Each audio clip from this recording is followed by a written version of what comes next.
Yeah, that stalled front. That's really been the whole thing this week. Just everything's stalled out. Heck, it's probably just all 2020. Everything's just stalled. So I guess Poseidon isn't too happy keeping all of these storms around. I sacrificed Steve. See if that would help. I guess not, because we still have chances today and then tomorrow and even into Friday.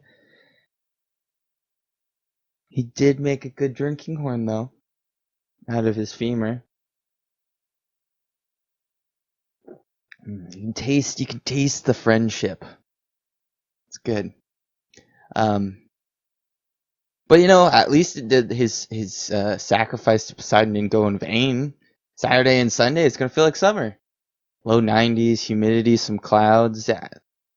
And continuing that on Monday and Tuesday, even giving like the touch of pop-up showers. So I guess because Steve was lazy, just floated around. That stalled front's just gonna float around for today and tomorrow and even into Friday.